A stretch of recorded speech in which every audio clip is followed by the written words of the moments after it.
ওদালগুৰি জিলাত বহিৰাজ্যৰ ডাম্পাৰৰ দৌৰাত্ময় অতিষ্ঠ কৰি তুলিছে ৰাইজৰ লগতে স্থানীয় ডাম্পাৰ সন্থাক। আজি ওদালগুৰি জিলা ডাম্পাৰ সন্থাই হাৰিয়ানা কোম্পানী ডাম্পাৰ আবদ্ধ কৰি সোধপোছ কৰে। প্ৰশাসনে নিৰ্দেশনা জাৰি কৰা অনুসৰি ওদালগুৰি জিলাৰ মংগলদৈ খুটিয়াচাং গুৰুত্বপূৰ্ণ পথ স্কুল কলেজৰ ছাত্ৰ ছাত্ৰী তথা ৰাইজৰ অসুবিধা সৃষ্টি কৰাৰ বাবে টংলা টাউনত পুৱা 8 বজাৰ পৰা নিশা 7 বজালৈকে ডাম্পাৰ চলাচল বন্ধ কৰিছিল। ওদালগুৰি জিলা সমিতিৰ ডাম্পাৰ সন্থাই সেই নিৰ্দেশ মানি চলিছিল যদিও বহিৰাজ্যৰ অৰ্থাৎ হাৰিয়ানাৰ কোম্পানী ডাম্পাৰে সেই নিৰ্দেশ ভেঙুচালি কৰি দিনে নিশাই শিলবালি মহলৰ পৰা কঢ়িয়াই আনিছে। অন ৰেলৱে ডিউটি বুলি বিভিন্ন ঠাইত শিলবালি পেলাই আছে, যাক লৈ ওদালগুৰি জিলাৰ স্থানীয় ডাম্পাৰ সন্থাই অতিষ্ঠ হৈ ওলাই আহি নিয়ম ভংগকাৰী ডাম্পাৰসমূহক আবদ্ধ কৰি সোধপোছ কৰাৰ লগতে অনাগত দিনত আইনী ব্যৱস্থা গ্ৰহণ কৰিম বুলি হুংকাৰ প্ৰদান কৰে।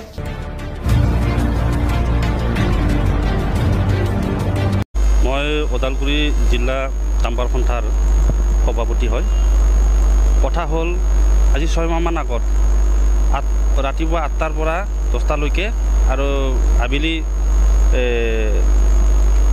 2টাৰ পৰা 4টালৈকে 9 এণ্ট্ৰি আছিলে টংলা টাউনৰ আণ্ডাৰত মাজেদি। কিন্তু এতিয়া বৰ্তমান কি কৰিছে প্ৰশাসনে 8টাৰ পৰা ৰাতিপুৱা 8 বজাৰ পৰা সন্ধিয়া 8 বজালৈ বন্ধ ঘোষণা কৰিছে, কিন্তু সেইটো ফলপ্ৰসূ হোৱা নাই। আৰু আমি আমাৰ চকুত দৃষ্টিত মানে বাহিৰা ডাম্পাৰবিলাক এই 9 এণ্ট্ৰি সময়তে গৈ আছে আহি আছে, গৈ আছে আহি আছে। কিন্তু আমাৰ লোকেল যিখিনি ডাম্পাৰ মালিকৰ গাড়ীবিলাকক আপ ডাউন কৰিব দিয়া নাই, যাব দিয়া নাই, ৰাখি থয়। ট্ৰেফিক পুলিচে ৰাখি থৈ দিয়ে। ৰাখি থোৱাৰ বিনিময়ত কেতিয়াবা ড্ৰাইভাৰৰ পৰা 400 লৈছে, 500 টকা লৈছে, তেনেকুৱাও কৰিছে, কিন্তু নিৰাপত্তা নাই। এতিয়া আমাৰ যিবিলাক নিবনুৱা যিখিনি ল'ৰা যুৱক তেওঁলোকে কিবা এটা গাড়ী এখন বা দুখন কিস্তিত ফাইনেন্সৰ লৈ গাড়ী চলাই আছে, কিন্তু মানে আমাৰ লোকেলত আমি গাড়ী চলাব পৰা নাই। বিশেষকৈ মোৰ 2-3খনমান গাড়ী আছে বা ডাম্পাৰ গাড়ী, আমি লোকেলত গাড়ী চলাব পৰা নাই, মানে পাৰ হৈ যাব পৰা নাই। মংগলদৈ ট্ৰিপ থাকিলে দিনটো মানে মোটামুটি 24 ঘণ্টা সময় আমি গাড়ী পাৰ কৰিব নোৱাৰোঁ, মানে 9 এণ্ট্ৰি। আমি আজি ডাম্পাৰ ৰখাবৰ কাৰণে বাধ্য হৈছোঁ। 9 এণ্ট্ৰি সময়তে হাৰিয়ানা কোম্পানী আৰু অন্যান্য সেই ৰৌটাৰ ডাম্পাৰবিলাকক চান্স দিছে, গৈ আছে, অহা যোৱা কৰি আছে, কিন্তু একো কৰা নাই। কিন্তু আমাৰ টংলাৰ মানে ক'ৰবাত মেকানিক তাতে গাড়ীখন বনাব দিছে, মেকানিক ভাল কৰাৰ পিছত গাড়ীখন ঘৰলৈ উভতি গৈছে, তাকো ধৰিছে, ধৰি পেলাই ফাইন লৈছে, কিবা লৈছে। গতিকে লোকেল প্ৰশাসনক আহ্বান জনাম মই, এইখিনি যেন নকৰে। আৰু লগতে মই ডিষ্ট্ৰিক্ট মেজিষ্ট্ৰেট তথা উপায়ুক্ত মহোদয়ক মই অনুৰোধ জনাম, লগতে আমাৰ চৰকাৰখনক মই অনুৰোধ জনাম যে এইখিনি হ'ব নালাগে। মানে সকলো ক্ষেত্ৰত অধিকাৰটো সমান হ'ব লাগে, সকলো ক্ষেত্ৰত ন্যায় সমান হ'ব লাগে, আইন সমান হ'ব লাগে। গতিকে আগৰ নিয়মটো পালন ভাল ৰাখিলে ভাল, 8টাৰ পৰা 10টালৈকে আৰু এই আবেলি 2টাৰ পৰা 4টালৈকে। কিন্তু এইটোতো টোটেলি মিছা। অন ৰেলৰ ডিউটি ইয়াতে ৰেলৰ কাম একো কামেই হোৱা নাই ইয়াতে এতিয়ালৈকে, ডাঙৰ কাম একোৱে প্ৰজেক্ট হোৱা নাই। মংগলদৈ গৈছে ৰেলৱে সেই বৰ্ডটো কাগজখন আঁৰি লৈছে অন ডিউটি বুলি পেলাই, ৰেলৱে অন ডিউটি বুলি পেলাই, কিন্তু মংগলদৈত মাল পেলাই আছে, ক'ৰবা এই আছাম মালাত মাল পেলাই আছে স্কিমত। এইটো টোটেলি ভুৱা, এইটো গোপন বুজাবুজি আছে লোকেল প্ৰশাসনৰ লগত, সেইটো আমি গম পাইছোঁ।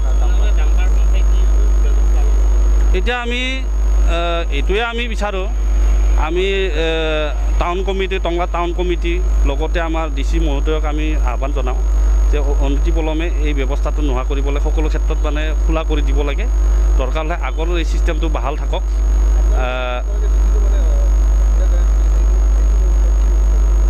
এতিয়া কথা হ'ল যদি চলাই থাকে তেতিয়াহ'লে আমি আইনগত ব্যৱস্থা ল'ব লগা বাধ্য হ'ম, আমি আইনত যাম।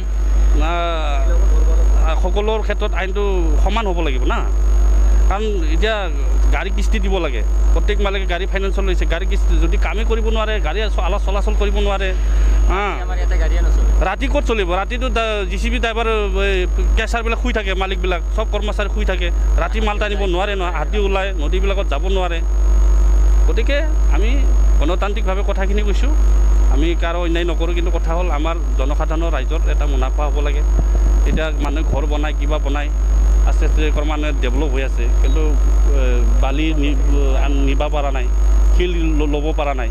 এতিয়া হাৰিয়ানা কেঁচাৰে ডাঙৰ কেঁচাৰৰ পৰা মাল নলয় নহয়, লোকেল যিবিলাক মানে আমাৰ স্থানীয় ৰাইজ যিবিলাকে ঘৰ বনাব, সেইবিলাকেতো লোকেল গাড়ীবিলাকৰ মালিকবিলাকৰ পৰাহে মাল লয়। এই হাৰিয়ানা কেঁচাৰ ডাঙৰ কেঁচাৰ পৰা নলয় নহয়। গতিকে সেইটোৱে আমি আহ্বান জনাই খোলা কৰি দিব লাগে। আগৰ ছিষ্টেমটো বাহাল ৰাখক 8টাৰ পৰা 10টালৈকে, আৰু ইফালে আবেলি 2টাৰ পৰা 4টালৈকে বন্ধ ৰখাটো। গোটেই দিনটো এৰি দিছে, সুবিধা চলাব দিছে, এটা চামক মানে বাধ্য কৰাইছে, হাৰাশাস্তি চলাইছে, সেইখিনি যেন নহয়। হাৰিয়ানা কেঁচাৰো খুলি দিছে, কিন্তু আমাৰ গাড়ী কিয় খুলি দিয়া নাই? একে গাড়ীটো হয় না নহয়? চবৰে গাড়ী চবেই টেক্স দি আছে না? অকল হাৰিয়ানাই টেক্স দিছে নেকি? আমিতো দিয়া নাই নেকি? আমিওতো টেক্স দি আছে। তেনেহ'লে চবৰে গাড়ী খুলি দিয়ক, 8টাৰ পৰা 10টাত লাগি বন্ধ কৰক লাগিলে, তাৰপিছত 2টাৰ পৰা 4টাত লাগি বন্ধ কৰক। যদি চলে চবকে চলবা দি, বন্ধ কৰে চবকে বন্ধ কৰি দিয়ে।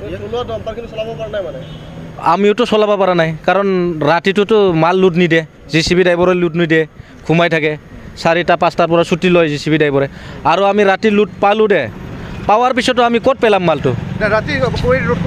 লোড কৰিবও নিদিয়ে, কিবা কাৰণত যেনিবা আমি লোড লৈ আনিল, কিন্তু আমিওতো ক'ত পেলাম মালটো? ছাইডতো মাল ৰাখিব লাগিব না, ছাইডৰ মানুহটো বুজাবুজি আছে এন্দৰ, বুজাবুজি থকাৰ কাৰণে এন্দক খুলি দিছে, কিন্তু আমাক কিহৰ কাৰণে খুলি দিয়া নাই? আমি পইচা দিয়া নাই এন্দক, আমাৰ পৰাও মান্থলি বিচাৰি আছে এন্দে। নিশ্চয় মই ওদালগুৰিৰ ডাম্পাৰ সন্থাৰ ছেক্ৰেটাৰী হয়, জেনেৰেল ছেক্ৰেটাৰী। ৰাতিপুৱা 8টাৰ পৰা সন্ধিয়া 8টালৈ আচলতে ডাম্পাৰ চলাচল বন্ধ, কিন্তু বৰ্তমান সময়তো কিন্তু ডাম্পাৰ চলাচল চলি আছে। বৰ্তমান কিছুমান ডাম্পাৰ পাৰ্টিকুলাৰ এজন মানুহক দিছে, পাৰ্মিশ্যন দিছে। ৰেলৱে শুনা পাইছোঁ, কোনোবা হাৰিয়ানা ক্ৰেচাৰ বুলি এজন আছে, বিবেক 16 চকা আৰু 12 চকাবিলাক খোলা দিছে, কিন্তু বাকী নহয়, সেইটো কথা নহয়। কথাটো তেওঁ এই ৰেলৱেত ডাম্পিং আছে, ৰেলৱে মানে টংলা ষ্টেচনত তেওঁ মেটেৰিয়েলছ তাৰমানে ডাম্পিং কৰিব লাগে, সেইটো কাৰণে তেওঁ স্পেচিয়েলি ৰেলৱেৰ পৰাও ৰিকুৱাৰমেণ্ট দিছে কাৰণে তেওঁ খুলি দিছে ডিচিয়ে। কিবা এটা যোৱাত লৈ দিছে, এনেই দিয়া নাই। কিন্তু ঘটনাটো হ'ল কি, এজনৰ কাৰণে খোলা হ'ব, এজনৰ কাৰণে বন্ধ হ'ব। অকল ডাম্পাৰে অসুবিধা কৰিছে নেকি? বাকী গাড়ী কি অসুবিধা হোৱা নাই নেকি? অসুবিধা গোটেই গাড়ী বন্ধ কৰি দিয়ক, 90 দি দিয়ক, স্কুলে চলাক। অন ৰেলৱে ডিউটি বুলি লিখা ডাম্পাৰত আমি আজি সোধোতে কৈছে যে অসম মালাৰ গাড়ী এখনতো অকল ৰেলৱে ডাম্পিং বুলি আৰু চলাব নোৱাৰে। গাড়ী এখন চলালেতো চবফালে চলাব লাগিব। তেওঁলোকে ৰেলৱে ডিউটি বুলিহে খুলি দিছে, কিন্তু তেওঁলোকেতো অসম মালাৰ কাম কৰিছে, ক'ৰবাত বেলেগত ষ্টক কৰিছে, মংগলত মাল পেলাই আছে। সেইটোতো সৰিব, গাড়ী এখনতো অকল ৰেলৱেত মাল সদায় নালাগে, মাজে মাজে লাগে। কিন্তু ঘটনাটো হ'ল কি, এজনৰ কাৰণে খুলি দিব, এজনৰ কাৰণে বন্ধ কৰিব, এইটোতো হ'ব নালাগে। এতিয়া আপোনালোকৰ কি দাবী থাকিব? আমাৰ দাবী থাকে, যিটো আগতে পূৰ্বতে যিটো নিয়ম আছিলে, ৰাতিপুৱা 8টাৰ পৰা ৰাতিপুৱা 10টালৈকে স্কুল টাইম, গধূলি স্কুল টাইমত যিটো ছুটি হোৱা আমাৰ যিটো স্কুল টাইম থাকে, সেইটো মেইনটেইন কৰি বাকীখিনি সময় খুলি দিয়ক। আমাৰ এইটোৱেই দাবী। ঠিক আছে। এণ্ট্ৰি টাইমতে যে ডাম্পাৰ সোমাইছে যে টংলা টাউনৰ মাজত, ৰাতিপুৱা 8টা বজাৰ পৰা ৰাতি 8টা বজালৈকে ন' এণ্ট্ৰি থাকে। ইমান কেই চকা আপোনাৰ ডাম্পাৰখন? আপোনাৰ ডাম্পাৰটো কেই চকা? নহয় একো নাই, আপুনি কি আৰু আপুনি দিনৰ পোহৰত আহিছে ন, লোকধাকৰ কি কথা আছে? নহয়, ন' এণ্ট্ৰি টাইমত যে আহিছে, আপোনালোকৰ কাৰণে কি এলাও আছে নেকি? স্পেচিয়েল কিবা ন' এণ্ট্ৰি এলাও কিবা আছে নেকি? কাগজ আছে নেকি তেনেকুৱা পাৰ্মিশ্যন? কাগজ পাতি মানে এইটো ৰেলৱেত মালটানি থকা হৈছে, ৰেলৱেৰ কাৰণে এইটো এলাও থকা বুলি কৈছে।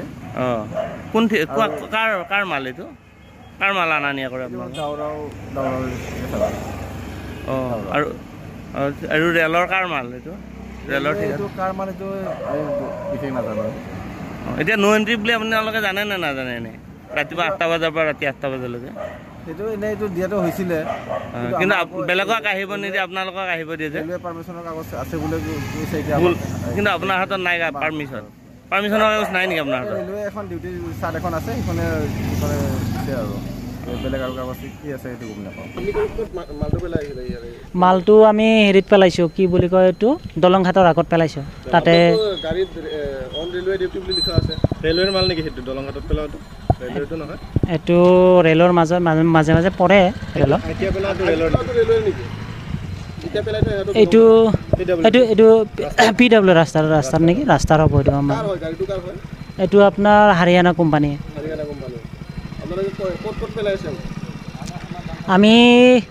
মই ইমান এটা নাজানো, মই নতুন ড্ৰাইভাৰ, মই জাষ্ট পোঙলত পেলাইছোঁ আৰু এক্টিভ ইয়াতে পেলাইছোঁ।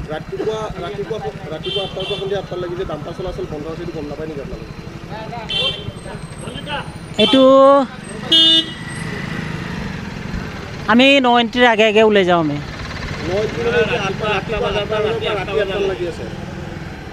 ৰাতিপুৱা সেইটো গম পাওঁ